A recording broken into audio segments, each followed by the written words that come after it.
छोटी बातें करने के लिए तो मैं यहाँ आई नहीं हूँ कि गवर्नमेंट क्वार्टर नहीं दिया, निकाला या कुछ, तो उसके बारे में मैं आज बात नहीं करना चाहूँगी। लेकिन हाँ, रिसेंटली रिपोर्ट्स में ये आया कि खिंबर के लिए इनको नेगेटिव रिपोर्ट्स आई। जो सारी एजेंसीज हैं उन्होंने कहा कि ये जगह सेफ नहीं है, मिलिटेंट ट्रैक है, तो ये बात हमें बताई नहीं गई। इससे ज़्यादा मैं इस चीज़ के बारे में बात नहीं करना चाहती हूँ। देख सकते हैं बहुत बड़ा दिन है, मेरे ग्रैंडफादर मरहूम मुफ्ती साहब की 7th डेथ एनिवर्सरी, तो हमें बड़ी बड़ी चीज़ों के बारे में बात करना चाहिए। उनने पूरी अपनी ज़िंदगी भर उनकी ये स्ट्रगल रही कि कश्मीर के लोगों को, जम्मू कश्मीर के लोगों को डिग्निटी से वो रहें, खुशहाली से रहें, they live a life with dignity, तो we should focus on that today.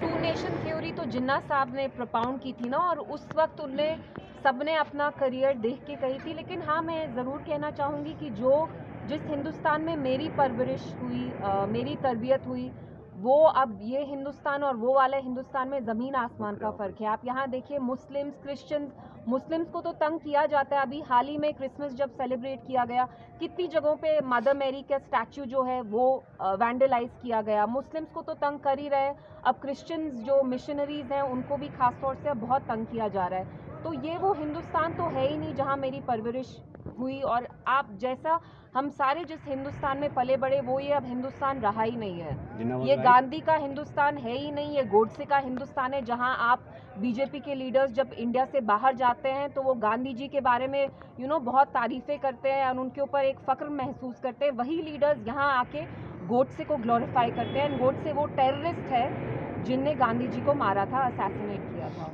ये अभी मेरे बारे में है ही नहीं। आपने कहा पीडीपी मुश्किलात से गुजर रही है। आप मुझे बताइए कि कश्मीर का कौन सा एक रेजिडेंट है? पार्टीज को छोड़ दीजिए, पॉलिटिकल लैंडस्केप को तो छोड़ ही दीजिए, पॉलिटिकल पार्टीज को तो गवर्नमेंट ऑफ इंडिया डिस्क्रेडिट करना चाहती है। लेकिन आप मुझे बताइए, जम्मू कश्मीर के एक इंसान को वो चैन की नींद सो पाता है क्या? आप जर्नलिस्ट हैं, आपके कितने सारे कुलीग्स को जेल में डाला गया है, वो फहाद शाह हो, वो सजाद गुल हो, पीएसए, यूएपीए, जर्नलिस्ट पे थोप थोप के, सोशल एक्टिविस्ट से, तो किसी को भी यहाँ पे चैन से जीने दिया नहीं जा रहा है। And Kashmir has been turn into a garrison. आप यहाँ आर्म फोर्सेस ला के यहाँ प्रॉब्लम सॉल्व नहीं कर सकते, because this is not a military problem, it's a political problem, it's a humanitarian problem which can only be solve politically. क्या आप ये थोपना चाहते हैं मेरे ऊपर सवाल? मैं थोपना नहीं चाहता हूँ, क्योंकि आप भी इक़्तिदार में रहे तो देखिए, जब पीडीपी बीजेपी के साथ गई, वो कुछ in the cover of the night चुपके नहीं किया। उनने एक प्रॉपर एजेंडा ऑफ अलायंस किया जिसमें there were certain things that they were agreed upon. तभी आर्टिकल 370 तब तक इनने नहीं छुआ जब तक ये इक्तिदार में थे यहाँ पीडीपी के साथ रहा। बाकियों को ये ऐसे ब्लेम करना कि पीडीपी एनसी की वजह से जम्मू कश्मीर इस मसले का मतलब सोल्यूशन नहीं है, आई डोंट थिंक सो।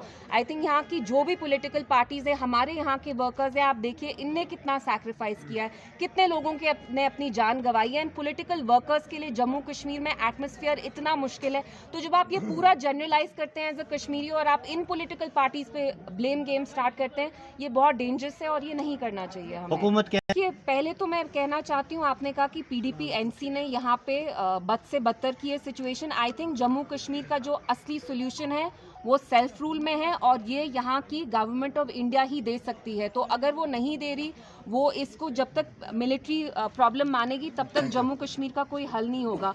आपने स्टेट लैंड के बारे में बात की, एक चीज़ बहुत क्लियर है कि यहाँ पे जब से 370 एब्रोगेट हुआ तो हम तब से चिल्ला के कह रहे हैं कि ये इसलिए किया गया है क्योंकि ये यहाँ के डेमोग्राफिक्स चेंज करना चाहते हैं, यहाँ के लोगों की पॉपुलेशन कम करके बाहर के लोगों को यहाँ पे सेटल करके उनको voting rights, land, property, job सब देना चाहते हैं।